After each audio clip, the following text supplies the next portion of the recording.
Hi అండి. Welcome back to my channel Umashri. Friends, ఈరోజు video వచ్చేసి గోరుచిక్కుడు ఫ్రై. చాలా అంటే చాలా పర్ఫెక్ట్‌గా, అంతే సింపుల్‌గా, అంతే త్వరగా ఎలా ప్రిపేర్ చేసుకోవాలో నేను మీకు ఈ వీడియోలోని చూపిస్తాను. చూసారా ఫ్రెండ్స్? త్వరగా, సింపుల్‌గా, అంతే టేస్టీగా.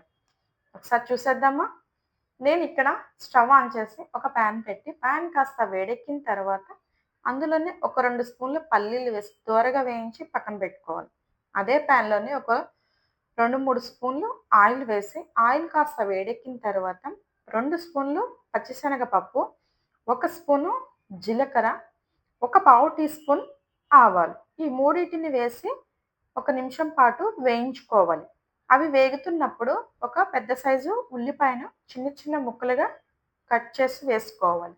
అందులోనే ఒక 2 పచ్చిమిర్చిని కూడా మధ్యకు చీల్చి కట్ చేసి వేసుకొని, ఇవంతా కూడా తాలింపొచ్చేంత వరకు కూడా వేయించుకోవాలి.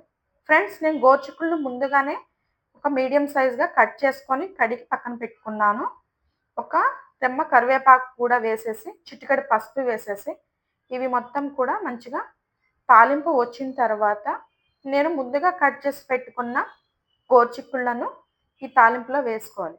ఫ్రెండ్స్, చిన్న చిన్నగా కట్ చేసుకోవడం కంటే, ఇలా పెద్దగా కట్ చేసుకొని వేసుకోండి ఫ్రెండ్. ఫ్రై అయిన తర్వాత చాలా అంటే చాలా టేస్ట్ ఉంటది. అలా ఒక ముక్క ముక్కే అలా అన్నంలో నంచుకొని తింటే చాలా అంటే చాలా బావుంటది. నేను ముందుగా వేయించుకున్న పల్లీల్లోని ఒక 4, 5 ఎండు కొబ్బరి ముక్కలు కూడా వేసి, మొత్తాన్ని కూడా మిక్సీ జార్‌లో వేసి మెత్తగా గ్రైండ్ చేసుకొని, పొడి రెడీ చేసుకొని పక్కన పెట్టుకోవాలి. ఈలోపు ఈ చిక్కుడుగాయ ముక్కలు మొత్తం కూడా మంచిగా ఫ్రై అవుతుంటాయి ఫ్రెండ్స్. ఈ ఫ్రై అయిన చిక్కుడుగాయలలోని 1 స్పూను సాల్టు, 1 స్పూను కారము. ఇంతే ఫ్రెండ్స్. ఇక్కడ నేను ఏమి కూడా ఎక్స్‌ట్రా ఏమి యూజ్ చేయట్లేదు. ఏ మసాలాలు కూడా యూజ్ చేయట్లేదు. ఈ చిక్కుడుగాయ ఫ్రై వేడి వేడి అన్నంలోని చాలా అంటే చాలా సూపర్‌గా ఉంటది ఫ్రెండ్స్. ఇలా డైలీ రొటీన్‌గా తినే వెజిటబుల్స్‌నే మనం ఇలా టేస్టీగా, సింపుల్‌గా ఇలా తయారు చేసుకొని పిల్లలకి బాక్స్‌లో పెట్టుకోవచ్చు. ప్రతి ఏ సైడ్ డిష్‌కైనా కూడా చాలా పర్ఫెక్ట్‌గా ఉంటది ఫ్రెండ్స్. ఫైనల్‌గా మనం ముందుగా గ్రైండ్ చేసి పెట్టుకున్న పల్లీలు, కొబ్బరి కారం ఉంది కదా ఫ్రెండ్స్! వాటన్నిటిని ఒక 2, 3 స్పూన్లు వేసేసి, ఒక 2 నిమిషాలు ఉంచేసి స్టవ్ ఆఫ్ చేసి ఒక ప్లేట్‌లోకి తీసుకోవడమే. చాలా అంటే చాలా సింపుల్.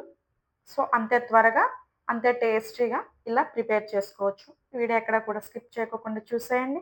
ఎలా వచ్చిందో కామెంట్ బాక్స్‌లో కామెంట్ చేయండి. మా ఛానల్ సబ్స్క్రైబ్ చేయండి, లైక్ చేయండి.